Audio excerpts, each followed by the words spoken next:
আসসালামু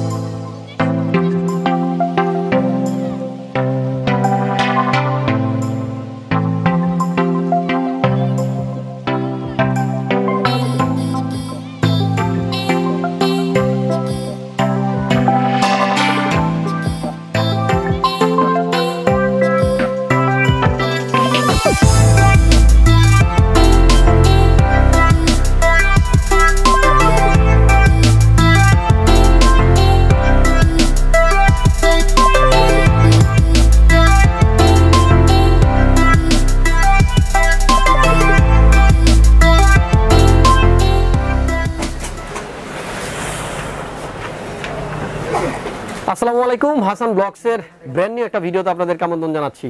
বন্ধুরা, আজকের ভিডিওটা একটু ডিফারেন্ট। একটা টিভি চ্যানেলের জন্য একটা সার্ভার পিসি বিল করলাম, আর আমিও চেষ্টা করব আজকের এই ভিডিওতে আপনাদেরকে আইডিয়া দেওয়ার জন্য 1,40,000 টাকার মধ্যে একটা সার্ভার পিসি কিংবা একটা কাজের পিসি আপনারা কিভাবে বিল করতে পারেন। ইম্পর্টেন্ট বিষয় হলো আজকের ভিডিওতে যে মনিটরটা দেখতে পাচ্ছেন, এটা কিন্তু একেবারেই প্রথমবার আমার চ্যানেলে আমি দেখাচ্ছি এবং ফার্স্ট টাইম এটা বাংলাদেশে আমার মনে হয় না কোনো রিভিউ এখন পর্যন্ত হয়েছে। সম্পূর্ণ নতুন একটা মডেলের মনিটর কিন্তু অলরেডি আমাদের কাছে পৌঁছে গেছে, এজন্যই আসলে ভিডিওটা করা।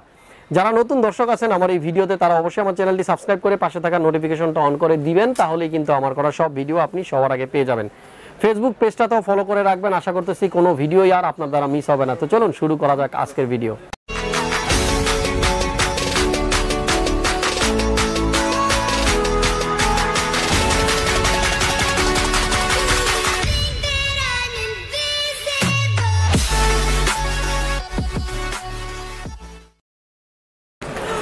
ফিরে এলাম ইন্ট্রোর পর। আমার হাতে একটা প্রসেসর দেখতে পাচ্ছেন, আমাদের আজকের বিল্ডে কিন্তু এই প্রসেসরটাই আছে। Core i5 এর 11600K 11 জেনারেশনের Core i5 প্রসেসর, যে প্রসেসরটার স্পিড 3.9 GHz।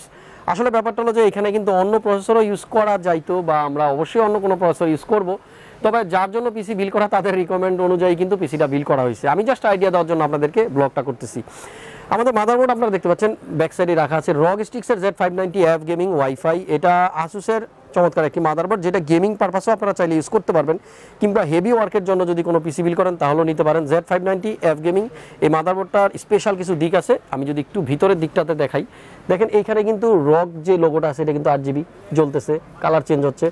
প্রত্যেকটা M.2 উপরে কিন্তু হিটসিং দেওয়া আছে, মেইন চিপসটার উপরে একটা বড় ধরনের হিটসিং দেওয়া আছে। আরও একটু পিছনের দিকে যাই, এখানে দেখতে পাচ্ছেন ROG-এর যে লোগোটা আছে এটাও কিন্তু আপনার জ্বলতেছে এবং কালার কিন্তু চেঞ্জ হচ্ছে। সো এই দুইটা জিনিস কিন্তু আমার কাছে খুব ভালো লেগেছে। পাশাপাশি আমাদের এই বিল্ডে যে র্যামটা দেখতে পাচ্ছেন, এখানে কিন্তু G-Skill Trident Z এর যে রয়্যাল এডিশন আছে সেই র্যামটা কিন্তু আমরা ইউজ করেছি। অবশ্যই এটা যার জন্য পিসি বিল করা তারাই কিন্তু রিকমেন্ড দিয়েছে। পিসির ভিতরে কিন্তু অলরেডি দুইটা র্যাম ইনস্টল করা আছে, G-Skill Trident Z রয়্যাল। এটা 8GB করে 3200 MHz এর দুইটা র্যাম লাগানো আছে, 16GB। আরও দুটো র্যাম কিন্তু অ্যাড করা যাবে।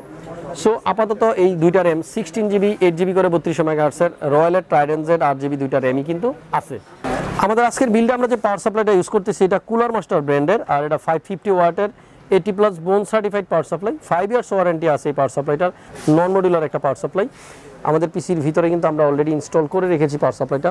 এখানে ফুল মডিউলার পাওয়ার সাপ্লাই ইউজ করলে আরও ভালো লাগতো, কেসিংটা দেখতে ভিতরে তারের ঝঞ্ঝাট একটু কম থাকতো, তবে বাজেট বাড়তো। যাদের পিসি তারা কিন্তু তাদের মতো করে চিন্তা করে কম্পোনেন্টগুলো চুজ করেছে। এখানে একটা মনিটর দেখতে পাচ্ছেন। আমার উদ্দেশ্য ছিল আজকের এই ভিডিওটার মাধ্যমে আপনাদেরকে এই মনিটরটা সম্বন্ধে জানাই। HP ব্র্যান্ডের একেবারে নতুন একটা মনিটর, যেটা আমার চ্যানেলে এই ফার্স্ট টাইম ভিডিও করতেছি, X24IH গেমিং মনিটর। আমাদের এই HP মনিটরটা হলো 24 ইঞ্চি এবং এই মনিটরটা IPS প্যানেল, পাশাপাশি 144 হার্টজের রিফ্রেশ রেট আছে, AMD ফ্রি সিঙ্ক আছে। এবং মনিটরটার আকর্ষণীয় যে দিক সেটা হলো মনিটরটা চাইলে আমরা নিচের থেকে উপরের দিকে কিন্তু অ্যাডজাস্ট করতে পারবো, মানে হাইটটা আমরা অ্যাডজাস্ট করে ইউজ করতে পারবো। সো একেবারে নতুন মনিটর, এর জন্য আপনাদেরকে আইডিয়া দিতে চলে আসলাম। হ্যাঁ, অনেকেই মনিটরটার প্রাইস সম্বন্ধে ভাবনা চিন্তা শুরু করে দিয়েছেন। 25,000 টাকায় আপনারা এই 24 ইঞ্চি গেমিং মনিটরটা পাবেন। আমাদের আজকের বিল্ডে একটা চমৎকার কম্পিউটার কেস আমরা ইউজ করেছি, তবে এটাতে RGB তেমন কোনো ফ্যান নাই, দেখতে বাইরের থেকে খুব একটা সুন্দর লাগবে না। তবে এর যে এয়ার ফ্লোর ব্যবস্থা আমরা একটু দেখাই, সামনের এই টোটাল পার্টটাই কিন্তু এয়ার ফ্লো হবে, ফুলটা মেশ, এবং এখান থেকে শুরু করে আবার একেবারে লাস্ট পর্যন্ত টোটালটাই কিন্তু মেশ। তার মানে আপনারা বুঝতে পারতেছেন কেসিংটার একেবারে উপর থেকে শুরু করে সামনে একেবারে নিচ পর্যন্ত টোটালটাই মেশ। কুলার মাস্টারের একটা কম্পিউটার কেস, আর এই কেসটার মধ্যে প্রি ইনস্টল ফ্যান দেওয়া থাকবে, সামনে দুইটা এবং পিছনে একটা, তিনটা ফ্যান দেওয়া থাকবে। RGB ফ্যান থাকবে না, লাইটিং নাই তেমন একটা। এর বিল কোয়ালিটি কিন্তু যথেষ্ট ভালো। কেসিংটার মডেল নাম্বার NR600। সো যাদের ভালো কোয়ালিটির একটা কেস লাগবে, ভালো এয়ার ফ্লো সহ, তাদের জন্য এই কেসটা কিন্তু আপনারা নিতে পারেন। আমাদের এই বিল্ডে একটা কিবোর্ড দেখতে পাচ্ছেন র্যাপো ব্র্যান্ডের, আর এটা হলো V500 Pro।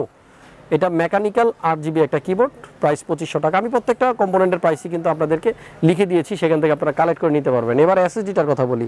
980 Pro আমার হাতে দেখতে পাচ্ছেন, স্যামসাং এর 500GB NVMe M.2টা আমাদের আজকের বিল্ডে ইউজ করা হয়েছে। যেহেতু 500GB, সো এক্সট্রা স্টোরেজের তেমন একটা দরকার নেই। যারা আলাদা করে হার্ড ডিস্ক নিতে চান তাদের এক্সট্রা হার্ড ডিস্ক আপনারা নিয়ে নিতে পারবেন। আর আরেকটা জিনিস, যেহেতু হার্ড ডিস্কের কথাটা বলে ফেললাম, একটা জিনিস দেখাতে চাই বন্ধুরা, এখানে একটা হার্ড ডিস্ক কিন্তু লাগানো আছে দেখতে পাচ্ছেন। আমরা চেয়েছি 1,40,000 টাকার মধ্যে যেন আপনাদের এই পিসির আইডিয়াটা দিতে পারি, সেজন্য হার্ড ডিস্কের প্রাইসটা রিমুভ করে দেওয়া হয়েছে। আমাদের আজকের পিসিতে কিন্তু একটা 2 TB হার্ড ডিস্ক আছে, বাট অনেকেই 500GB NVMe M.2টা দেওয়ার পরে আর এই স্টোরেজটার দরকার পড়বে না, সেজন্য আমি হার্ড ডিস্কের প্রাইসটা বাদ দিয়ে আপনাদেরকে 1,40,000-এর মধ্যে আইডিয়া দিচ্ছি। তবে এইখানে আরেকটা জিনিস বলার আছে, দেখেন এই কেসিংয়ের মধ্যে কিন্তু হার্ড ডিস্কটা ইউজ করার জন্য চমৎকার একটা অপশন আছে। এখানে কোনো স্ক্রু আপনার ব্যবহার করতে হবে না, স্ক্রুলেস একটা সিস্টেম, ট্রের মতো জাস্ট হার্ড ডিস্কটা এভাবে নিয়ে কিন্তু আপনারা কেসিংয়ের মধ্যে কিন্তু এটা খুব ইজিলি এমনি লাগিয়ে দিতে পারবেন। আরেকটা জিনিস, ফ্রন্টে যে দুইটা জায়গা দেখতে পাচ্ছেন আপনারা, সামনের এই দুইটা জিনিস কিন্তু ফ্লপি টাইপের মতো দেখতে। একটা সময় আমরা ফ্লপি টাইপ ইউজ করতাম, বাট এটা ফ্লপির জন্য না। আমি একটু দেখাতে চাই ভিতরে, জানি না কতটুকু দেখা যাচ্ছে। এই জায়গাটা হলো রেড ড্রাইভ আসলে ইউজ করার জন্য। তবে আপনারা চাইলে 2.5 ইঞ্চি যে হার্ড ডিস্ক আছে, যদি আপনারা SSD ইউজ করতে চান, জাস্ট এখানে কিন্তু আপনারা একটা 2.5 ইঞ্চি হার্ড ডিস্ক অথবা SSD কিন্তু পোর্টেবল ভাবে এভাবে লাগিয়ে নিতে পারবেন। অনেক সময় যারা সার্ভার নিয়ে কাজ করেন তাদের কিন্তু এমন হয় যে আমাদের ডাটাগুলো খুব সিক্রেট থাকে, ইম্পর্টেন্ট গোপনীয় ব্যাপার স্যাপার, তারা হার্ড ডিস্কটাকে কিন্তু ইজিলি এখান থেকে কিন্তু জাস্ট এভাবে লাগিয়ে আবার খুলে ফেলতে পারবেন। আপনাদের কাজ শেষ, হার্ড ডিস্কটা খুলে নিয়ে আপনারা চলে যেতে পারবেন। সো সিকিউরিটি পারপাসে যারা চান যে আমার হার্ড ডিস্ক, আমার সিপিইউর মধ্যে কোনো ডাটা যেন না থাকে, আমরা কাজ শেষে আবার হার্ড ডিস্কটা খুলে নিয়ে যাব, তাদের জন্য এই সিস্টেমটা ইজিলি আপনারা এখান দিয়ে কিন্তু হার্ড ডিস্কটা রেখে কাজ করে আবার দেন কাজ শেষে রিমুভ করে ফেলতে পারেন। সো এটা একটা এক্সট্রা ফ্যাসিলিটিস আছে এই কেসিংটার। আমাদের আজকের বিল্ডে একটা মাউসও কিন্তু আছে, অরাসের M5। আমার হাতে মাউসটা দেখতে পাচ্ছেন, গেমিং একটা মাউস। আর আপনারা জানেন অরাসের মাউসগুলো কিন্তু বেশ চমৎকার। সো এই মাউসটা কিন্তু আছে। ফাইনালি বলবো, আমাদের এই বিল্ডে একটা কুলার আছে। এখানে cooler master hyper H410R RGB। ব্যাপারটা হলো যে এখানে নর্মাল কাজ করা হবে, কোরাই 5 এর প্রসেসর, এই জন্য তেমন কোনো বড় লিকুইড কুলার ইউজ করা হয়নি। তবে আপনারা চাইলে পছন্দ মতো আপনাদের লিকুইড কুলারও কিন্তু আপনারা ইউজ করতে পারবেন। সো ফ্রেন্ডস, এই ছিল কম্পোনেন্ট। সবকিছু মিলিয়ে একত্রে আমাদের বাজেট 1,40,000 টাকা। যাদের বাজেট 1,40,000, যারা চাচ্ছেন একটা সার্ভার পিসি বানাবেন কিংবা একটা ISP বানাবেন, তাদের জন্য এইরকম পিসি। এজন্য কিন্তু পিসির মধ্যে তেমন কোনো লাইটিং ফাইটিং নাই। এখানে মাদারবোর্ডটা খুব দামি নেওয়া হয়েছে, খুব ভালো নেওয়া হয়েছে। পাশাপাশি আপনারা দেখতে পাচ্ছেন যে কেসিংটা আছে, এটাও কিন্তু একটু ভালো নেওয়া হয়েছে। ব্যাপার হলো যে কাজের পিসিগুলোতে তেমন কোনো লাইটিং থাকে না, তবে এগুলা দিয়ে পারফরমেন্স খুব ভালো হবে। 1,40,000 এর মধ্যে যারা এরকম একটা পিসি বিল করতে চান, চলে আসবেন মাল্টিপ্লান সেন্টার, লেভেল 7, 75657। ক্রিয়েটাস কম্পিউটার, আমাদের হোল্ডিং নাম্বার বলে দিলাম, ডেসক্রিপশন বক্স চেক করবেন, সেখানে আমাদের শপের অ্যাড্রেস, ওয়েবসাইট এবং ইউটিউব চ্যানেলের লিঙ্ক দেওয়া রইল। ভিডিওটা ভালো লাগলে একটা লাইক দেন, কমেন্টে আপনাদের মন্তব্য জানাবেন। দেখা হচ্ছে পরবর্তী ভিডিওতে ভিন্ন কোনো বিষয় নিয়ে। আল্লাহ হাফেজ।